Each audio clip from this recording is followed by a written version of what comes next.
Hello, everybody. Welcome to Nintendo Pow Block, episode 166. I'm one of your hosts, Corey Dirrig, and alongside me, as always, is that retro code, Eddie V.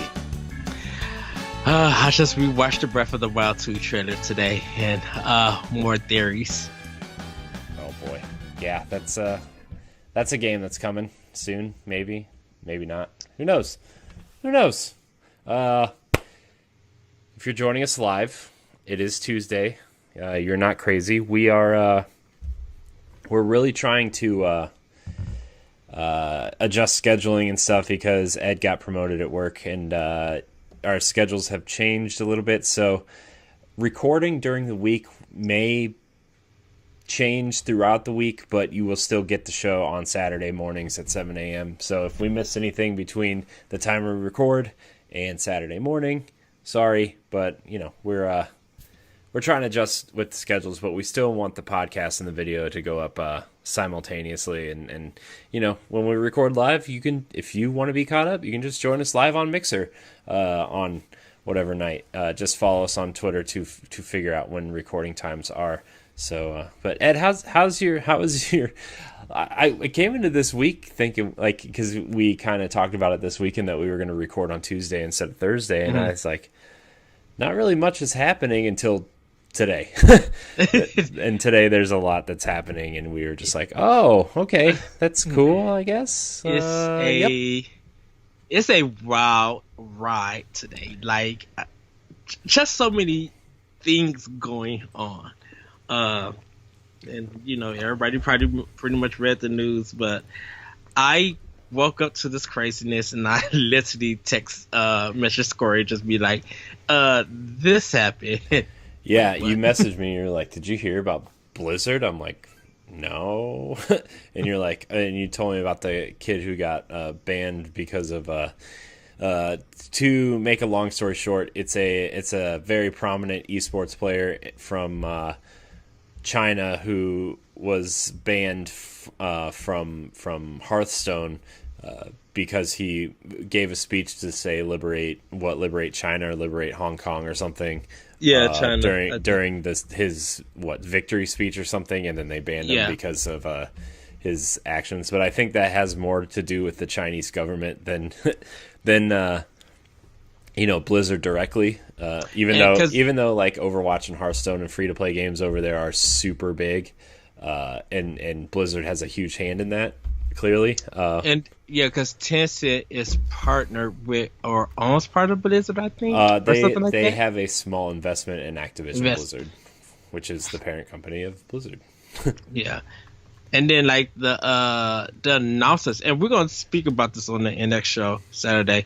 Even the announcers got fired, and they didn't even do nothing. They were just like, "What?" Yeah, like, they were interviewing him, I think, for the most part, and then they just kind of, got roped into it, and then what you said, they are no longer working for the company. So interesting things happening on that side, but we'll talk about that more on the NX show, obviously, because that's not Hearthstone doesn't really have an audience on Nintendo, but and we did have a tiny discussion if that would affect Overwatch on the Nintendo Switch, and I don't think it will at all, because I think 99% of the public has no idea that this is even going on.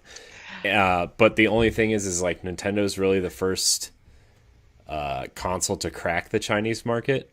And I know other consoles and stuff and NVIDIA Shield tablets and stuff are all over China now with Nintendo games on it. But like that might be the only place where that might affect them. But I don't think this really affects Blizzard in a major way. So it's going to be surprising because it's literally been trending all day on Twitter, and just the responses for Americans. They were just like, they're boycotting, like they're getting rid of their stuff. So that's why I asked, is this going to affect Overwatch on Switch? No, I don't think so. I think the esports community will obviously probably try to rally behind this guy, because it's a tight knit community in most games. But like I said, the general public and people, first of all, the people who want to play Overwatch this seriously to be invested in esports and everything, probably already have it on PC or one of the consoles, right? Especially, and I think the Switch version is a nice package to have on the Switch, but it's not like for the serious players. I'm just gonna throw that out there. But anyways, I'm gonna start this housekeeping real quick. Ed, Yes. Welcome to Nintendo Pow Block Live. You can catch us live every week on Mixer for about 90 minutes or so to talk about the happenings in the world of Nintendo. If you can't join us live, that's no big deal. You can find Nintendo Pow Block on YouTube, Spotify, and your favorite podcast apps every Saturday at 7 a.m. Eastern in an edited form. Make sure you stay tuned for the after show where Ed and I will play some classic Nintendo games. Currently, we are making our way through A Link to the Past, so if you're watching live, you can watch us play that after the show. If you can't catch that, you can actually catch it the following Thursday on YouTube as well. You can follow me on Twitter at CoreyNHG713 and Ed at that retro code, and check out our network of content. So that's all we got for housekeeping. There's something I've been toying around with, Ed, but it's kind of like a long distance goal for us as a team. I want to talk to you about this after the show, but I've been thinking about a big giveaway for our Mixer audience specifically. But it's like a really big long-term goal, and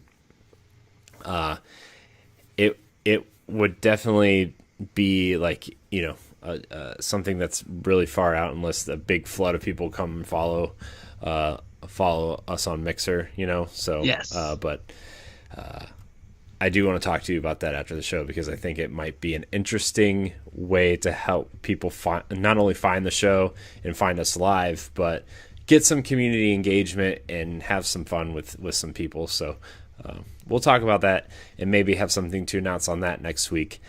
Yes.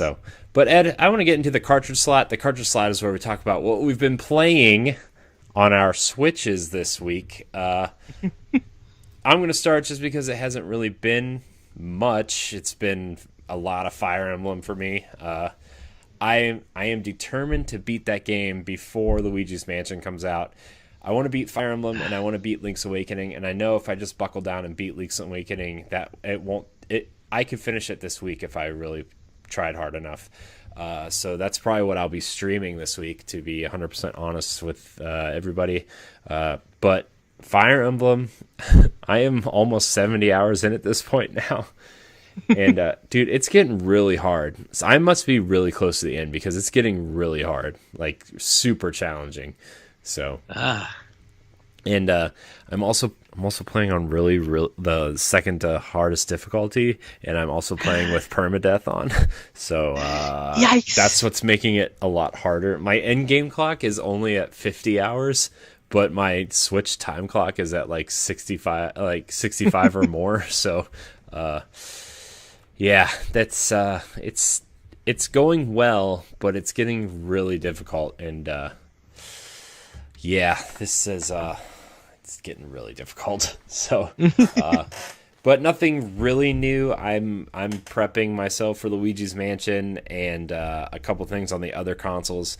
We talked about the NX challenge before the show started, which was our the NX show's kind of backlog challenge games that we kind of made, and then we kind of incorporated our community into it. We haven't really promoted it much on this show, or at all, I should say. But yes, I am prepping a backlog list, because I'm going to have a backlog day on stream where I play backlog games. So that should be really, really interesting. And not just Nintendo games either. It's indie games and PlayStation and Xbox games. And yes, maybe Roller Coaster Tycoon 3 Adventure Mode. But yeah, I'm making my way through Fire Emblem. I have 2 really large RPGs and maybe a third on the way downloaded on my Switch now in Final Fantasy 12 and Dragon Quest 11.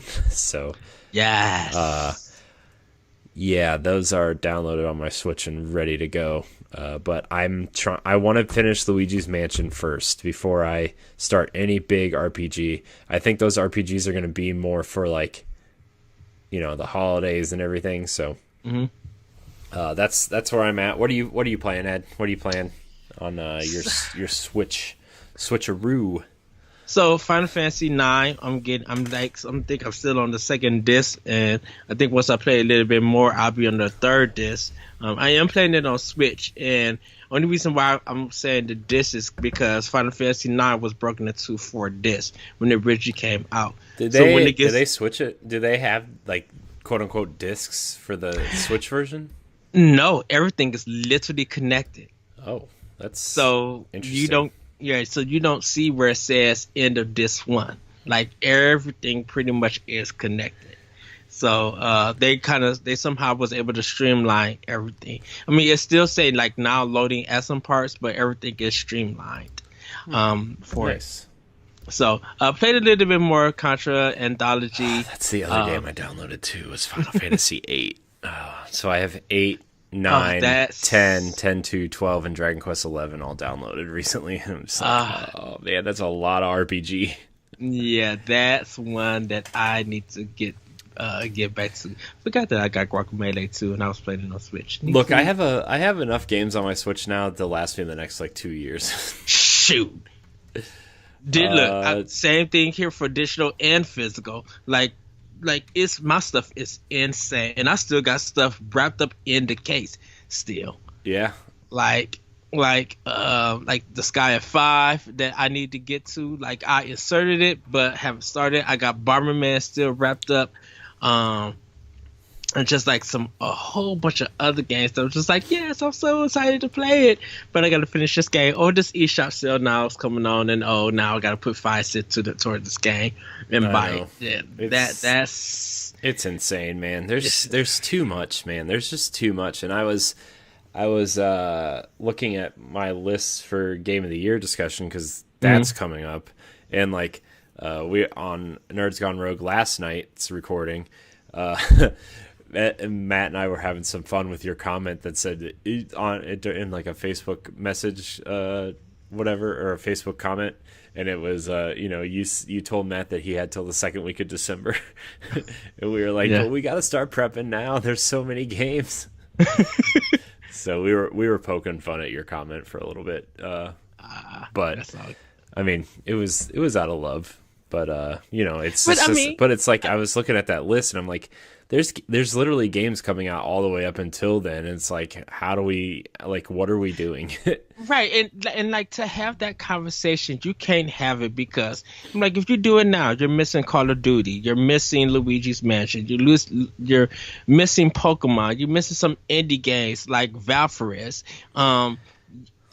Shovel Knight, Treasure Trove, like that whole collection, that still could win Game of the Year because probably people waited for that whole collection to come out and they're going to get it. And that might be their Game of the Year. Like, how do you have a conversation like that when there's so much stuff being announced and so much stuff coming out? Like, just even indie games and stuff. If you look at Nintendo Life, a lot of stuff is just out the blue getting announced and coming next week. And it's just like, is this going to be that way all the way up to December? So I'm like, December would be like the cutoff time, unless like some big unknown crazy game gets announced and be like, what, it's hitting this platform? Right. Oh, like, man. And then like, it's almost a good thing. Like one of our news stories is like Doom got delayed, right? And the Switch version, they don't know how long that's going to be delayed, but it's like, look, the rest of the year, right? On top of now that September's over, but we still have like, Overwatch. I want to check out. The Witcher's coming. The Outer Worlds is coming. Luigi's Mansion is coming. Pokemon is coming. Mario and Sonic at the Olympic Games is coming. Like, and that's just like Switch stuff, Like, there's other games that are coming out that I really want to check out too, and it's crazy, man. It's rough being a podcaster because you got to talk, like, because you always feel like you have to keep up with everything, and then when you find something you really like Fire Emblem I've been playing since July and it's October, you know, and it's like I want to keep playing that, but I feel like I need to play something else to talk about on the show. And you know, I've tried to not worry about that for a little bit, but like, man, there's just too much. But right, it like a shoot. I'm just looking at the eShop for a little bit, and like The Witcher 3, like coming to Switch, like could that get Game of the Year nomination? Even though people are just like, oh, I'll get it because it's this and it's that. I'm like, it may surprise people, and it may be like, oh. I mean, I've heard the Switch version actually is like one of the best ports of a third party game, you know, that we've seen. Just based on I forget who did it. I know Nintendo Life has a video on it where they actually got to go play The Witcher on Switch, and it's like, you know, I know the handheld version only runs at 540p, and when it's on screen it's 720p, but like if you don't own The Witcher on another platform, it's actually like a super serviceable version of the game, and I would love to take The Witcher on the go with me. You know, I think that series is super interesting. I don't think it has the best combat. I don't think, you know, moving around in that game feels great, but I think what that game does in terms of world building and storytelling is really interesting. And to have something as robust and as powerful as The Witcher on the Switch, you know, we've talked about it a million times where like we have these big games on Switch and it's like there's no excuse really anymore about other games, right? And like The Witcher is going to be the first real true giant test of a game, you know, like I mean Doom and Wolfenstein are accomplishments in their own right? Yes. But like those are pretty linear first person shooters, and Panic Button did a fantastic job with those games. I don't want to take anything away from them. You know, and then Warframe was another kind of accomplishment in terms of the multiplayer space, and now with The Witcher and the Outer Worlds coming to Switch, like those are big open world games that are on Xbox One and PlayStation 4. They are games that will push the Switch to its limits, and I think this is going to be really the first big test to see if everything should come to Switch or not. So, well, it seems that even if it's a downgraded version, the everything come to Switch discussion still always gonna happen. And I think companies have been seeing the rewards and the benefits. It might not sell big as the PlayStation, the Xbox, or the PC version, or like the definitive or bigger versions. They see that sales are happening on this console, and as much as the sale, like I said, you always want sales to continue to happen for your game. You don't want to push out 5 million and then stop in a month. You want something to just continue to grow and grow. It happens with Breath of the Wild. It happens with Grand Theft Auto 5. It happens with Mario Kart 8. Like those three big games, they're continuing to sell every time someone gets a new system, or they want to like they kind of may see a sale or something and they snatch it up. That's good for those publishers because that's more sales and more profits for them. So you want to, as a developer and publisher, have that. And definitely as fans of a series or fans of that console, you want to see that one of your favorite games continue to sell throughout. You just don't want it to stop. Yeah. You know? Yeah. So, last but not least, hop back to Breath of the Wild for Zelda. And once again, I got lost in this game. Like literally just I'm playing it, you know, it's been on my backlog for a long time. I haven't beat it. I got as far as I could on Wii U. But now that I brought it for Switch, I kind of had to start over. And I got to get back into it. And it's just like, man, just playing this game, it's just like, it's still breathtaking. You still could get lost and find things that you never knew in this game.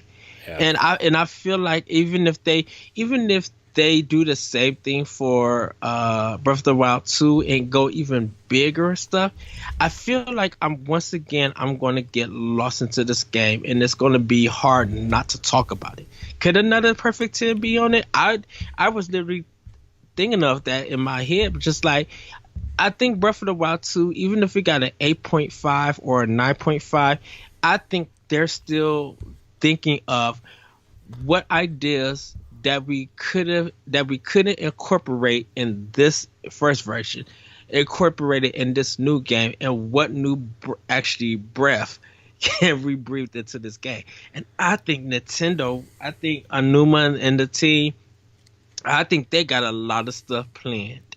Like, I hope. It's sad for me to say this. I hope I don't see another trailer of Breath of the Wild until next September. Like, say that for a direct for next September. I mean, I feel like we're going to see it at E3 next year. We probably will, but I'm just like, I want them to, like I said, even with like Pokemon, like I'm blacking out on Pokemon. I see everybody posting and people giving their opinions. I want people to continue to do. Speaking of Pokemon, I heard a really good thing on the internet today, and it was if the evolution for Score Bunny isn't Hopscorch, I'm quitting. I'm quitting video games.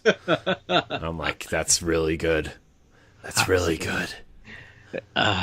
Knowing the Pokemon company, yeah. Dude, that's really good. But I'm still doing my Grookey. So. Grass type. Grass for life. Not that grass, kids. Yeah, not that. No, Stay in not school. That. No, not that. No, but Breath of the Wild is just like, I feel like when part 2 comes, like, I just don't want to know anything till this time until it's ready. Give me the news about Bayonetta 3. Give me the news about Metroid Prime 4.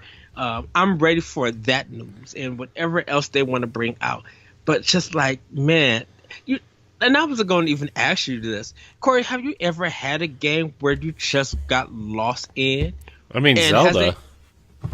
I mean, Breath of the Wild, I was totally lost in. How long did I play that game? And how did I found all the Korok seeds. I did all the shrines. I upgraded most of the armor. I was lost in that game for a long time. I thought, like, I was thinking to myself, I was just like, Destiny also you got lost in because you were just playing it so much. Yeah, but that's different though, because like I wasn't like exploring the world. I was chasing weapons, and it wasn't like I wasn't like getting lost in the worlds of Destiny. I mean, to be fair, there's only a few worlds that I find super interesting. Like I think the Cosmodrome from the first Destiny is interesting. I have installed Shadowkeep. I know some people are like wanting to hear my opinions on Shadowkeep, and I gotta be honest with you guys, I haven't had time to even start it up. It's installed. I just have to play it.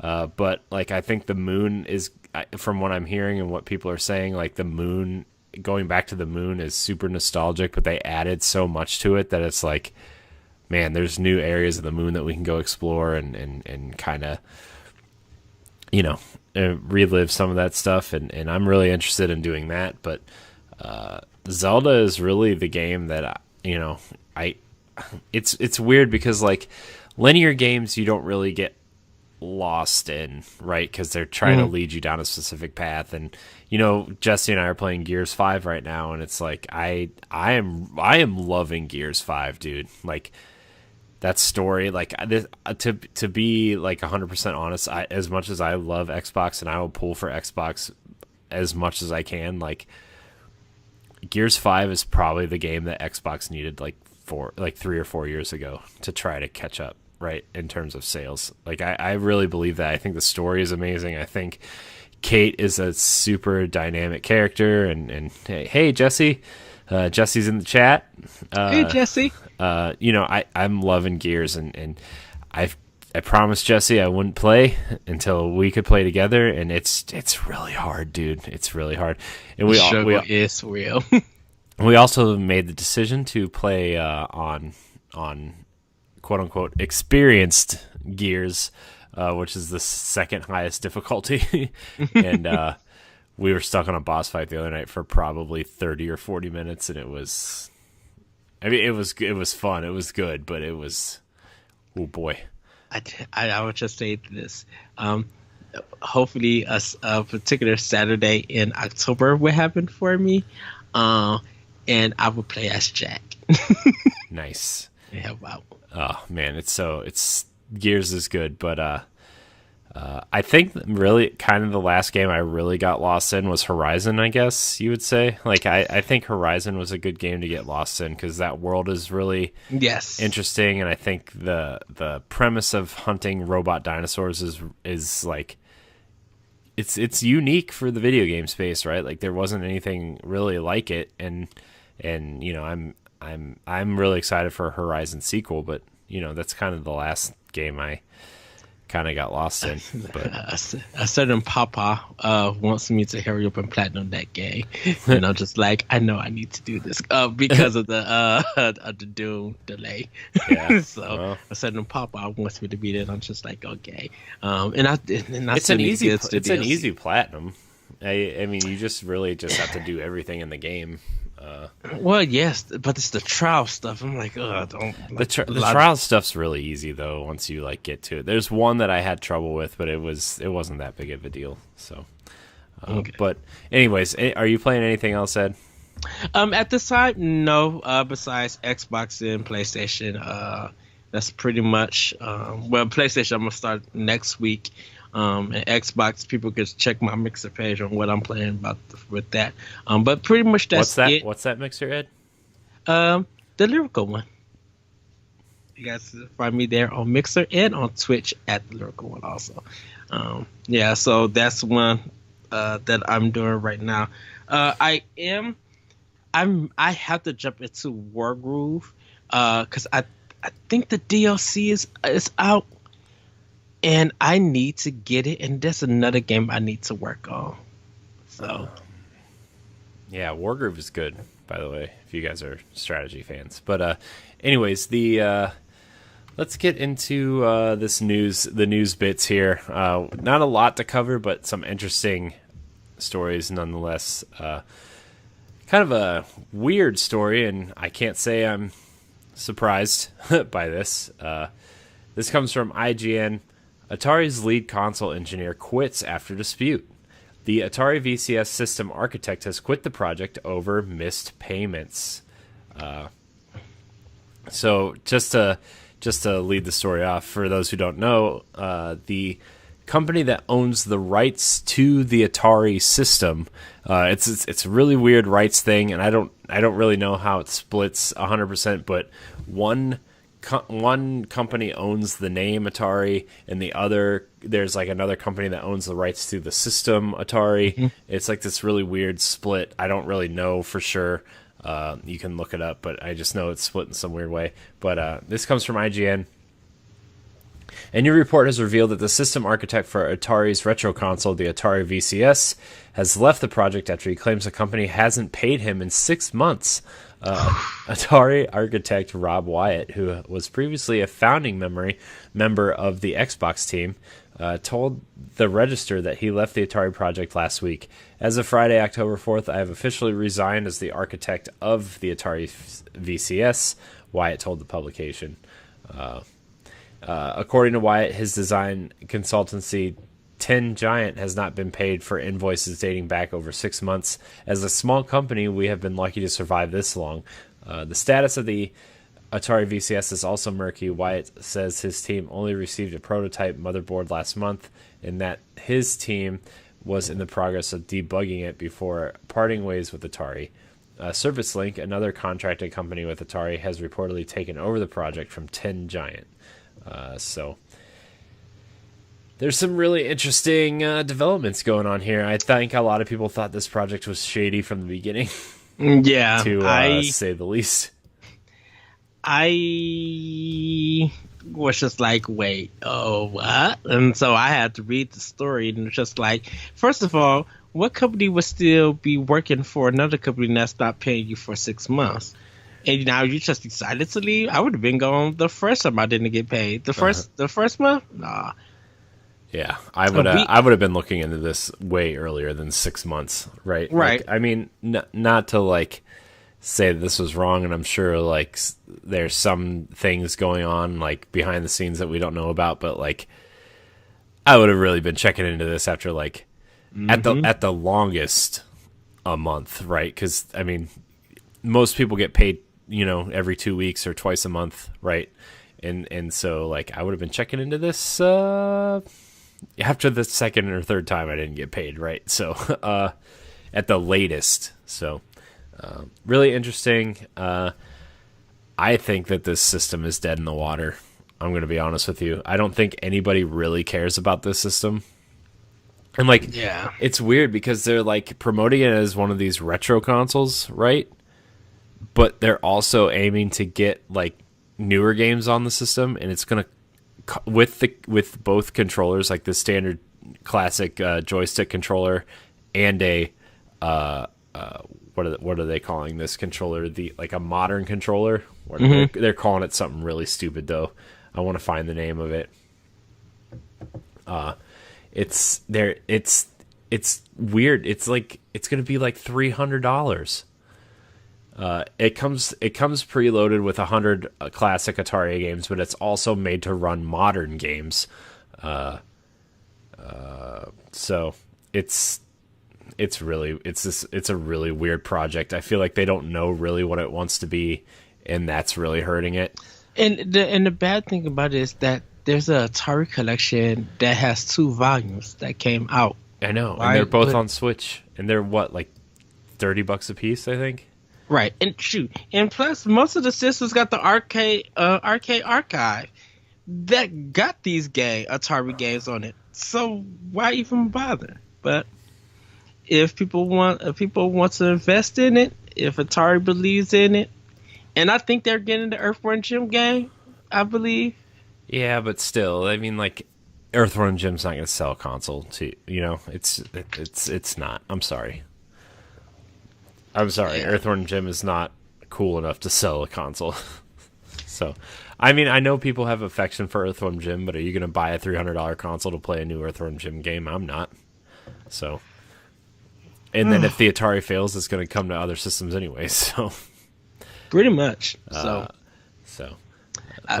I hope everybody working on the project gets paid. Like, I hope jobs aren't lost because of this. But like, yeah, it just smells like it's dead in the water. So, and that's a lot of money that went down the drain. Yeah. All right. Our next story, more sad news. Doom Eternal has been delayed, and the Switch version is the most heavily affected. id Software explains all. This comes from Nintendo Life. Doom Eternal's developer id Software has announced the game has been delayed. Sadly for Nintendo fans, the Switch version has been hit the hardest.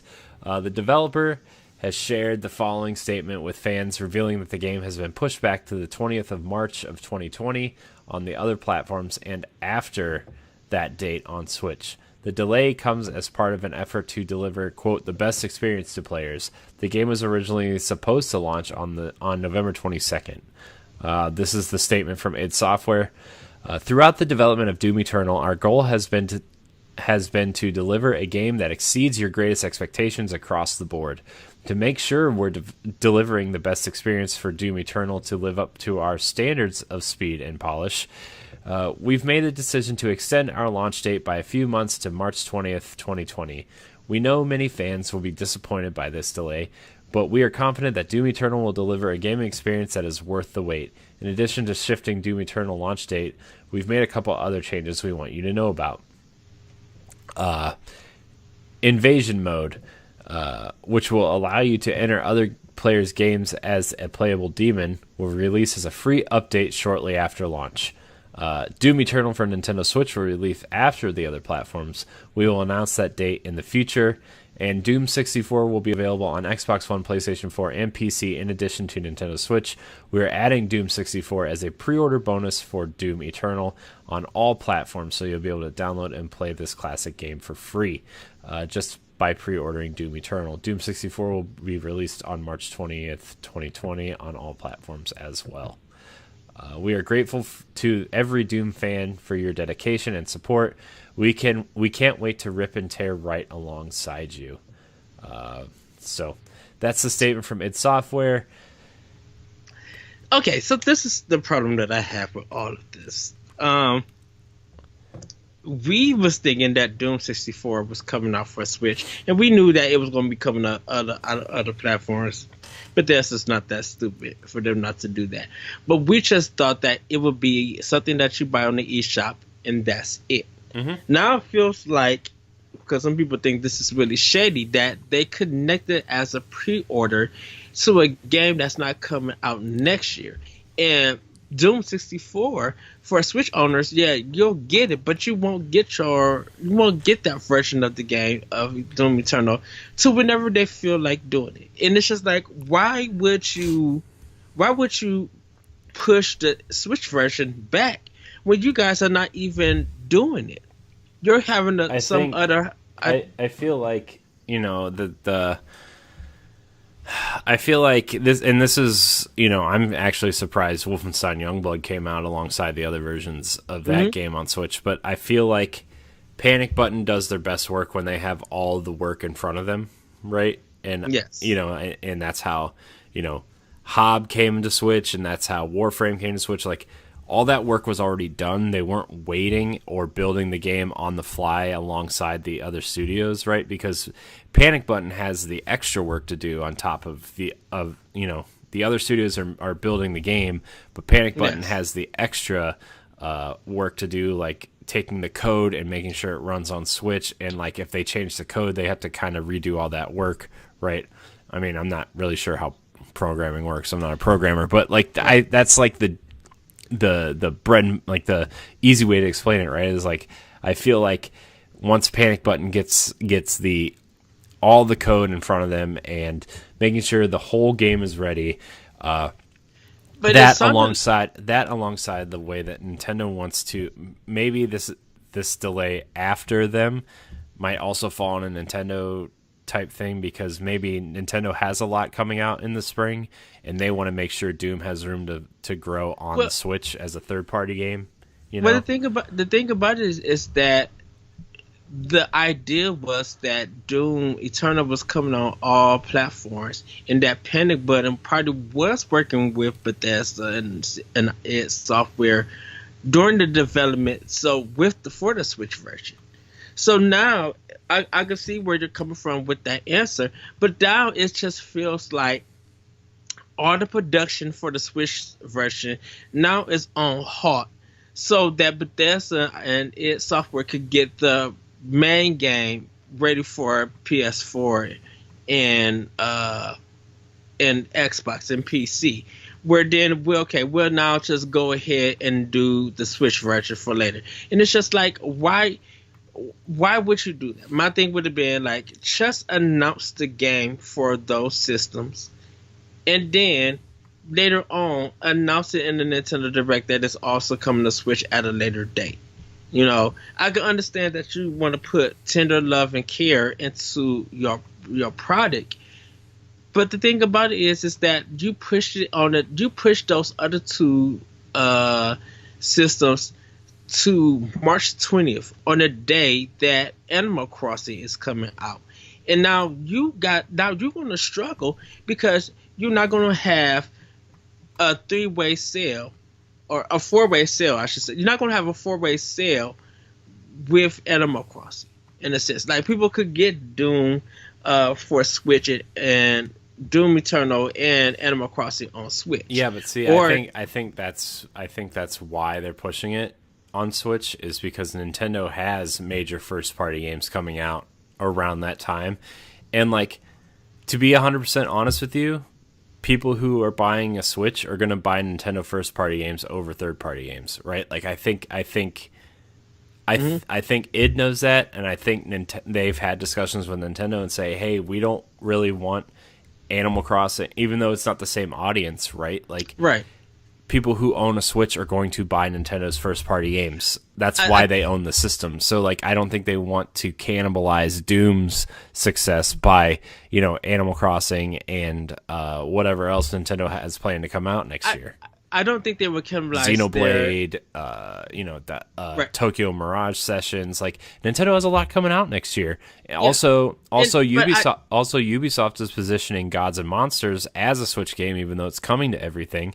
So, like, I think Nintendo's plate is full, and I honestly, like, now that we're talking about it, I think this is more a Nintendo decision than it is an id decision.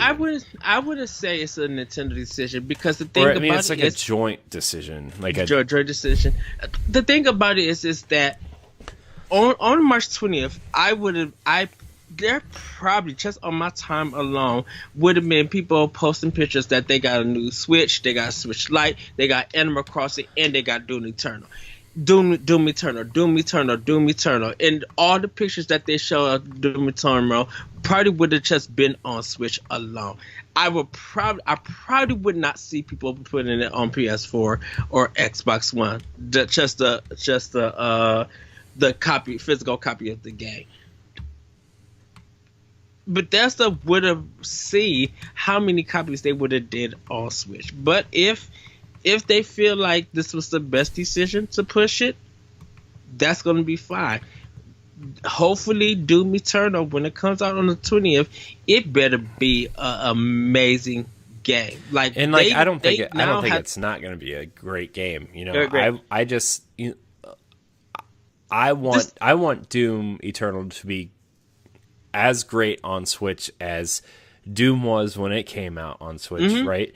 And I want it to be as great as the other console versions for the technical limitations of the Switch, right? I just want it to be a great game on the Switch as well as the other platforms. And see, I do want that too, but I hope Bethesda makes it great, because I don't want it to be like it comes out and it suffers, like it's average or mediocre, and then they end up canceling the game because they feel like no one brought it.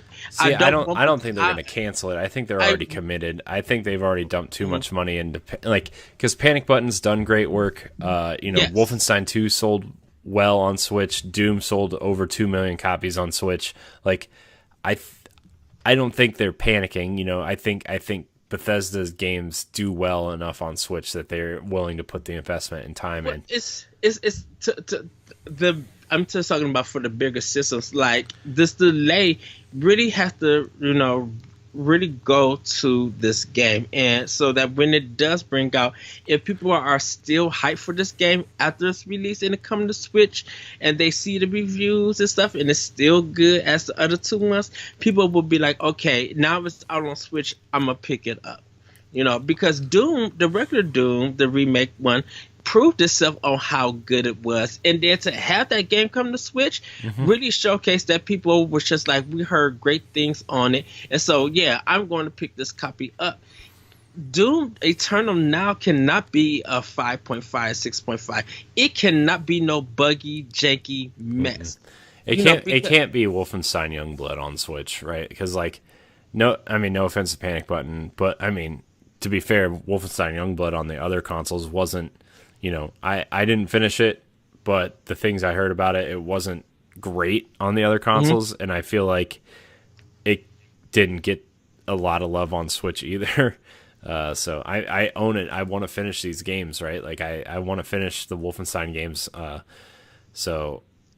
I think Doom is a different animal, and I think Doom will be fine on Switch as long as they don't pussyfoot around and let us know when it's coming out, and I think Nintendo's going to own that marketing message, because they're going to put it in a direct and people are going to get hyped and you know what I mean? Like the way that Wolfenstein and Doom were announced, right? Like they were announced in a Nintendo Direct and everybody got really excited. I think they want to rekindle that and be like, hey, look, it's coming. Nintendo does a cool Direct. We're just going to throw it in there, right? Right, and not just Bethesda. I know Bethesda's not watching, but Bethesda, hopefully they not do the. You don't know. Pete Hines could be sitting at his desk right now watching us on Mixer. Bethesda, look at what Ubisoft did with Watch Dogs, the first one. It's how that game got treated, and how Mario Kart 8 not only destroyed that game, but them pushing it them pushing it out the way for the Wii U to people didn't even realize that the Wii U version came out. Mario Kart 8 for Wii U continued to sell after it came out. Like Watch Dogs got destroyed back and forth. Well, that's because that's a conversation for a different day. But like I think Watch Dogs on Switch got delayed because the Wii U was incredibly difficult to develop for, and you know, I'm surprised that game ran on Wii U ran at all. Like I played Black Flag on Switch and it ran fine, but like, yeah, I don't know. I think people were over it at that point, and people were playing Nintendo games on Wii U, and they were just passing everything else up. So, well, yeah, it's just that I feel like Watch Dogs didn't get the love. You know, they made a decision to delay the Nintendo version, but continue to work on Sony's version, and it's just like, well, that's because the PlayStation 4 and Xbox One were incredibly easy to develop for because they mimic PCs. Right, but you also had PS3 and 360, and all four of those versions came out the same day. Yeah. And so why would, if Wii U is kind of on the same level of PS3 and 360, why would they delay that? But Ubisoft made that decision, and they had to live with that decision that they made. And that's why I feel like Bethesda really has to prove it, because don't forget, Animal Crossing is big.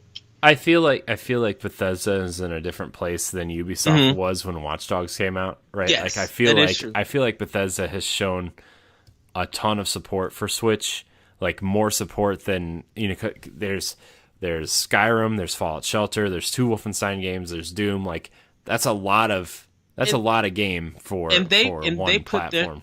And they put their trust in Panic Button, and I think they work also with Panic Button to deliver some great games. And that's why I think Doom Eternal for Switch is going to be just fine. Like, you know, I just hope they like get the messaging across to say, hey, Nintendo's going to handle the marketing from here on out for Doom Eternal on Switch. We're going to see it in a direct. It'll be out in the summer. You know, I bet it's going to come out in that May spot where, like, you know what I mean? I think it probably won't come out 6 months after. I'm feeling another October. I don't think they're going to be that delay, because Nintendo is going to want to own the holiday, because they're going to want to push. Nintendo's going to want to have heavy hitters coming out next holiday, because Xbox Scarlet and PlayStation 5 are coming out. And they want to go guns blazing. I bet, and that's why I feel like after it comes out on March, it's going to be a 6 months delay. We'll get it announced. We'll see it in a direct, maybe April or for E3. But that game is not going to be out until, I feel like, September. Like there's some Panic Button going to give that game 6 months for extra development or some development. Because that's why I said I feel like they're holding off on the Switch version, and they're working on the PlayStation 4 and Xbox and PC version. And then when that game come out, then all the tools and all the coding and stuff, Panic Button will pick up, and then they'll go black and they'll work on that game. Then it's gonna take them six maybe 7 months. Like if they could get it in May, I would be shocked. I would send you like 2 burgers. Like I would order some food for you and send it to your house. All right, we're gonna move on. You know, I hope Doom just runs well on Switch, and I hope that I hope it's a good product when it finally comes out. So, but our last story comes from Game Informer. A lot of people, to preface this story, a lot of people thought from a translation of an interview from Game Informer that there were going to be 18 different gyms across a major and minor league, depending on what version of the game you got. But that doesn't seem to be so. So this is from Game Informer. The Pokemon Company clarifies there are not 18 gyms in Sword and Shield.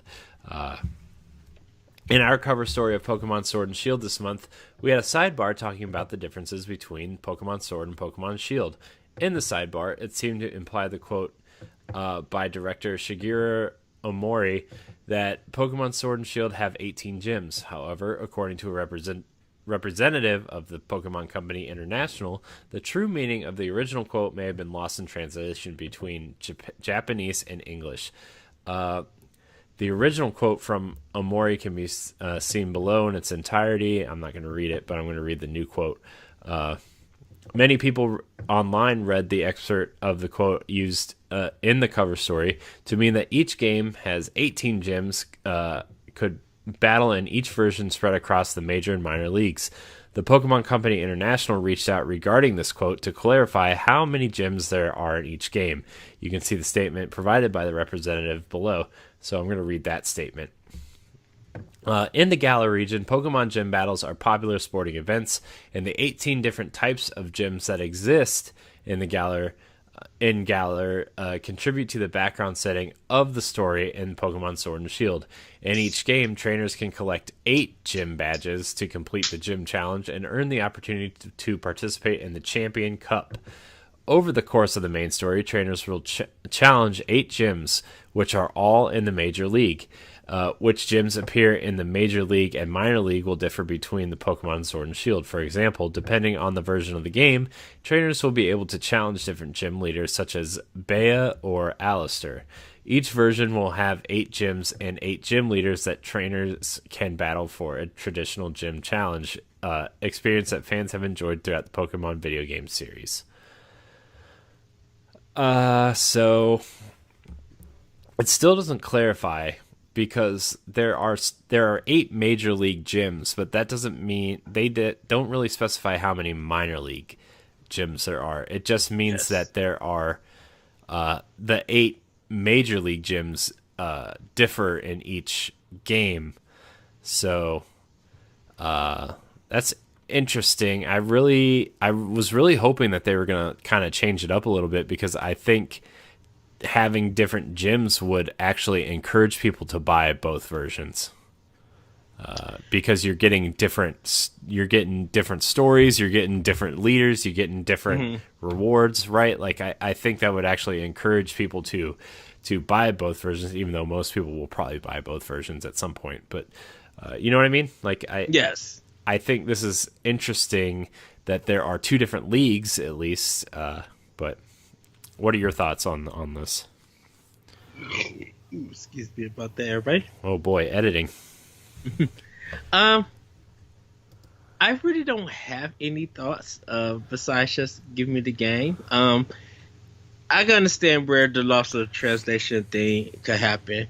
I think most of the gyms probably would have different Pokemon gym leaders, I'm assuming, but it looks like there's just going to be, if you get that one in Sword, you're going to get that same one in Shield for it. I would love them to have like 18 different gyms. Like you get a mini dungeon, kind of mini gym, and then you get the major gym and stuff. Like I would love to see that happen. But other than that, I can understand. Just give me the game because I'm getting both, so it really don't matter at the time. So yeah. Oh man, what a time to be alive! Pokemon's coming to consoles. Yes. But can't believe I was so wrong about that. Yeah, you were pretty wrong about that. So. All right, we're going to get to the question block. Remember, you can email us at nintendopowblock@gmail.com or look for our social media threads and comment or reply with a question. Or you can join us in the Mixer chat, and you can ask us a question there as well. Our first question comes from Adrian Nieto. Remember, you can download Reading Rush on iOS and Android from his game company, The Frozen Machine. So shout out to Reading Rush. It's a fun little game. I downloaded it last week, and I'm gonna be honest with you. I like it better than Mario Kart Tour, which I also played and then deleted because it's real bad. Nintendo's mobile offerings are subpar. Questionable content. Yeah. So, but Adrian asks, will Nintendo have another Game of the Year contender?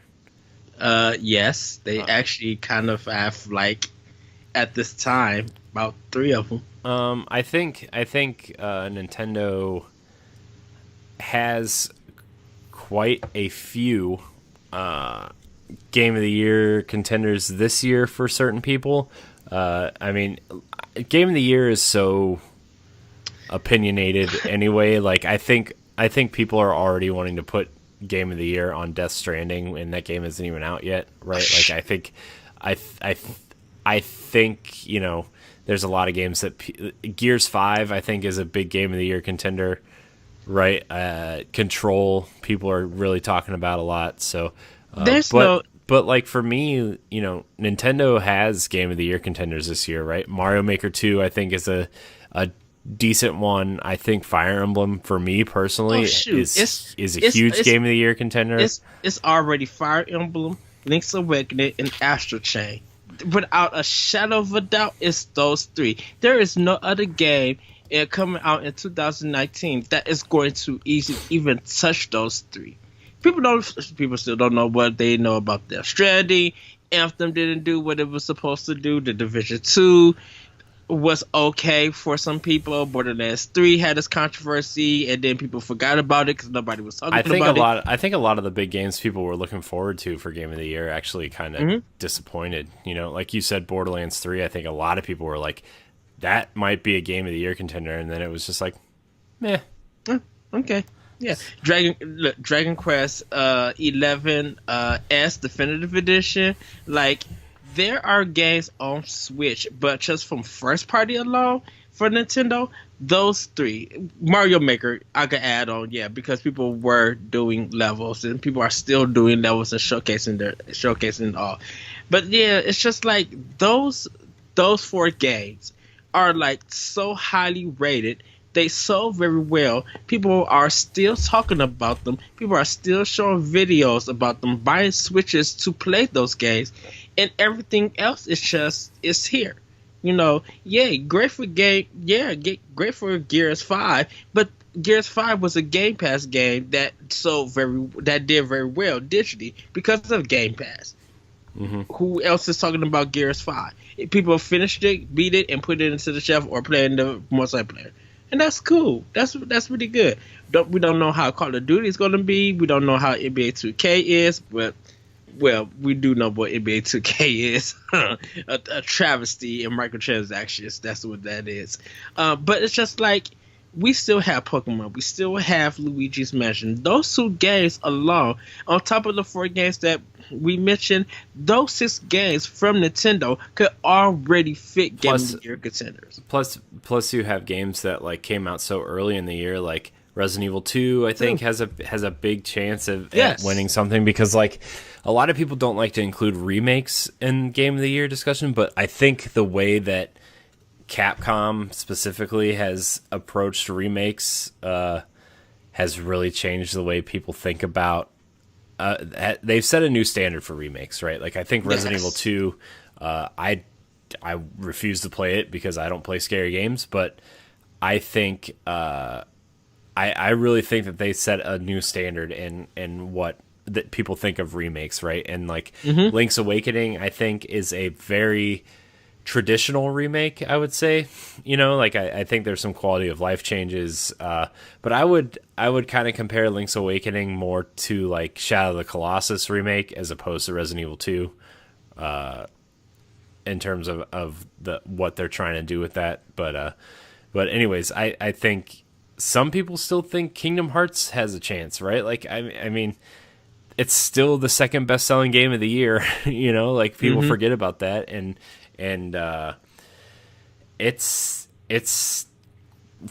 man, Game of the Year is so I can't believe we're talking about it. My head hurts just thinking about it.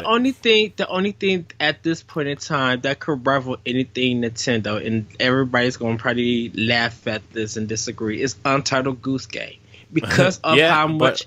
But it still has a chance, right? It still has a chance. That game has become a meme generator. Like it's become the talk of the internet. Even my wife, who doesn't play games at all, right? She's like, what are all these goose memes going around the internet? I'm like, oh, there's a game for Switch called Untitled Goose Game where you play as a goose, and it's pretty hilarious. And she's like, that you play as a goose? I'm like, yeah, but it's a lot better than it sounds. And I had to try to explain to her what Untitled Goose Game was, and she probably just ignored me after like 30 seconds. But you know what I mean? Like, Right. I think Untitled Goose Game has people talking that don't play games. So, Right. Neil Druckmann even was just like some Pendamus. He did some fan art, and he was just like, "We need to have this happen for The Last of Us 2." Like, you talking about memes, but it's been in so much other stuff. Yeah. Yeah. Like, like I think that the only meme that could probably compare to Untitled Goose Game, and not to be political, but when Trump said about and they was talking about the airports with George Washington and stuff when the Revolutionary War or something, and they was just like when they said they had to bullstorm the airports, and everybody was just making memes out of his comment. Like, that's the only thing that could rival at this time until the Untitled Goose Game. But but like nothing else. Like, Sony doesn't have anything for this year, probably besides Death Stranding. I mean, they had what did they have at the beginning of the year? Days Gone. Days Gone. Yeah, no, pass. I mean, I think that game. I think a lot of people have a weird appreciation for that game, similar to when the Order came out, right? Like, I think they realize that it is a very okay game, but it has heart behind it. Yes. So I think that'll get points, but like, Jesse in the chat said Control did better than expected. I don't think it did well at all. It didn't even chart in the top 20 for August or September in terms of NPD. I think Control did not do well, and I feel bad because I think Control is one of those games. It's kind of like Quantum Break. Like, it's a game that deserves to be played because there are so many interesting ideas and cool mechanics and everything. Like, Control is a game that I want to play soon, and I think that's going to get some sort of Game of the Year recognition somewhere. And I think the thing with Control is that by hearing a lot of people say it's like it has its technical difficulties, or pretty much old school design, where like if you got through a big fight and you leave, if you come back to that same area, you got to do that fight over again. Yeah. Like, or if you die, but let's say you get it close to the end. If you die, you got to redo that whole fight from the beginning, and you can't skip the cutscenes. Yeah. But in terms of what Nintendo has to offer this year, I really think I think Fire Emblem has a decent shot. I think it got a lot of people into Fire Emblem that weren't into Fire Emblem. Yeah. I think Mario Maker 2 has a lot of will behind it. I think Astral Chain got a lot of love that people weren't expecting. Like, I think Nintendo has some decent contenders. But also, like, this is kind of like a downer year everywhere else. But like, I don't know if you mean like, do they have a Breath of the Wild, Mario Odyssey style game that will be Game of the Year contenders sometime down the road? Like, if you want to say the Mario Odyssey, Breath of the Wild, it's definitely between Astral Chain and Fire Emblem, without a shadow of a doubt. Yeah, because I mean they both did well. I think Astral Chain did way better than people expected it to. Yeah. Which is exciting. I think a new IP for Nintendo is always exciting. And Platinum finally getting some sort of recognition outside of Bayonetta, like that's pretty big, right? Yeah.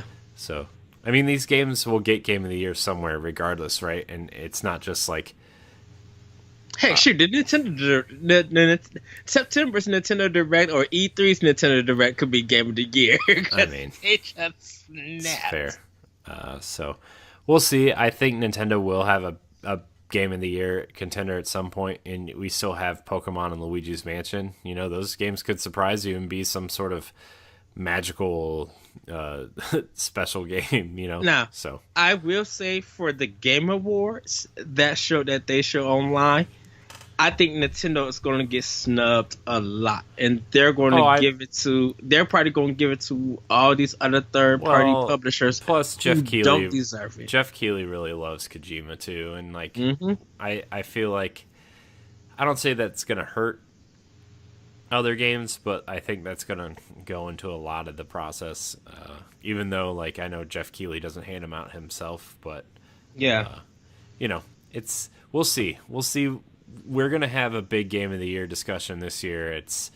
I'm pretty excited to talk about games. And I have a list of games that I need to finish and talk about.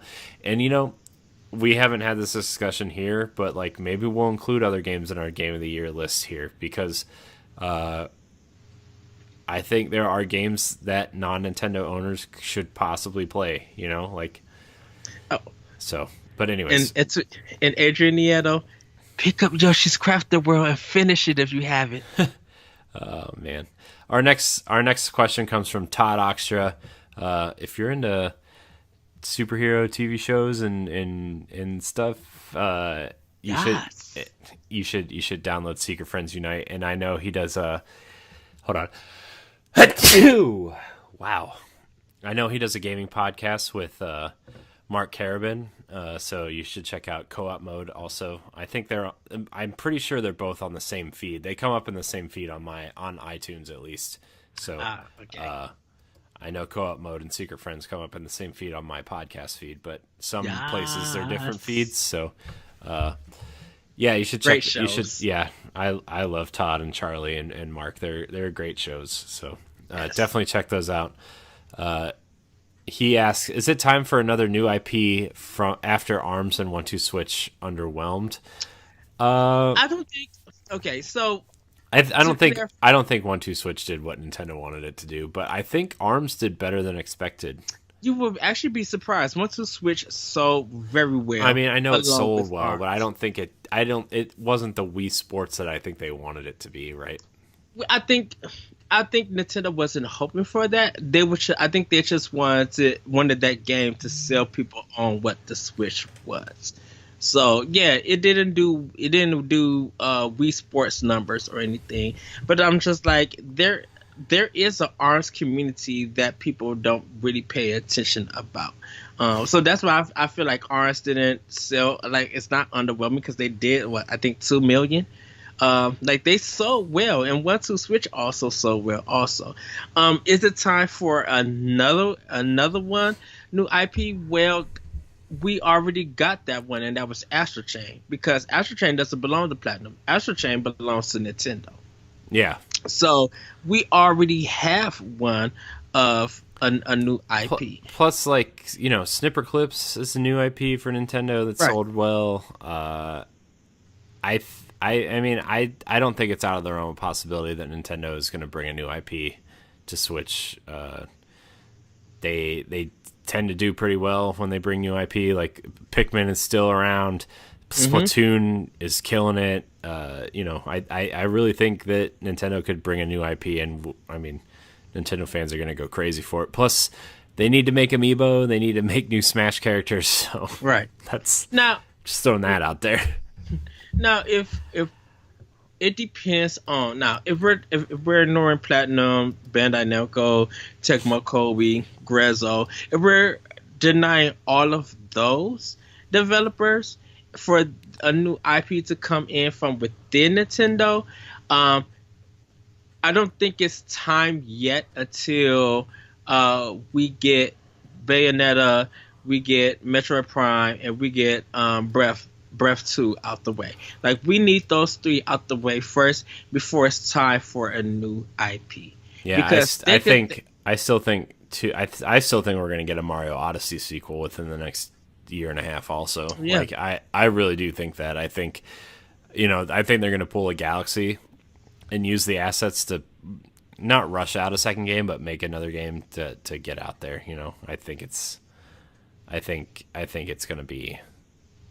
Yeah, Mario Odyssey 2. I think within 2 years from now, a new IP should be here from Nintendo themselves. Like we need that new IP from Nintendo, because at this point in time, I think their resources are kind of stretched they could get their party now just like in research and development on a new idea.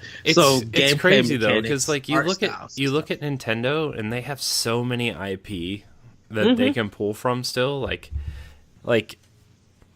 they, I mean, and not just new like different IP, but like spin-offs like Mario and Luigi, the RPG series, Paper Mario, the Mario sports games. I think switching between 2D and 3D Zeldas is something that they're really pushing, right? Like they said they want to have a Zelda game out every 2 years, right? And that means we got Link's Awakening, so that means 2021 is Breath of the Wild 2. Like I think I still think that Breath of the Wild 2 is farther off than we think. I think we're gonna get the Wind Waker Twilight Princess HD collection before then, but yeah. But they like F-Zero, Star Fox, Pikmin, right? Like Pikmin 4 has been in development for a long time. We know it's been in development. We're getting Ring Fit for the Ring Con. That's what the people are calling it. And that's even though that's new hardware or accessory, that's a new game coming from Nintendo. Yeah, and like we have new IP too in Xenoblade. Like I know Xenoblade Chronicles 2 is technically not a new IP, but it doesn't follow the first game or X, right? It's just the series name, and like those characters are new, and those characters are different, and so. And we got the cardboard series. I cannot think of the cardboard series. Oh, Labo. We got Labo. So I think but for like a game new IP, I think within 2 years, but it'll be time to see one. Yeah. So, I do think we'll get one. I don't know what it's going to be, but it would be really interesting to see Nintendo kind of either work with another developer. The game that like really pops into my head, and I know it's not like a real IP or whatever, but like the Conduit for Wii. Yeah. I think that was like a really interesting idea, and like codename Steam, I wouldn't put it past them to make another one of those, So I think that should come to Switch. So we'll see, but new IP for Switch, I think we will see some. So. Our last question comes from Francisco Ortiz. He says, what could Nintendo do for you to replace or buy a second Switch? What are your plans for upgrading in the future? Okay, so... I have a pretty simple answer for this, but... besides running fast, like more battery life or GPC, stuff like that, I think it would be the Joy-Cons themselves. Would be like if they got rid of the drifting and stuff. But that actually also depends if the new Joy-Cons they bring out is going to be the same as the new Joy-Cons for a new Switch. My plans for upgrading in the future is very slim. It really depends on how my Switch lasts. In a sense, like if it's just like stops working or something like doesn't load up, then I'll get a new one. But I think for me personally, until Nintendo does like an actual Pro, like a revision, and I'll get easy carry stuff over, and also add Bluetooth functionality. It's time for Nintendo. I think that's one thing I will want is Bluetooth functionality. For the future, like I said, probably until they bring out their next generation of a console. Yeah. But go ahead.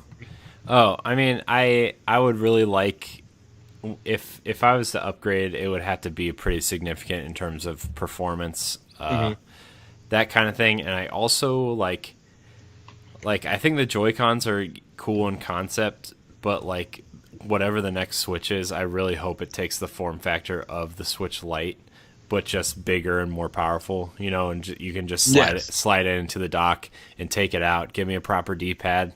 And like I think they could offer choice there where like, hey, if you have Joy-Cons, you can keep them and attach them to this version, or you could have this version that mimics the Switch Lite and the controllers are attached, because they did that with the 3DS, right, with the faceplates and stuff. Like, you could buy a version of the 3DS that didn't have faceplates, but you could buy this version and it did. So I think they could do that, although I know the Joy-Cons make them a ton of money just by new colors and stuff. But I think that's what it would take for me to upgrade, is just a significant performance,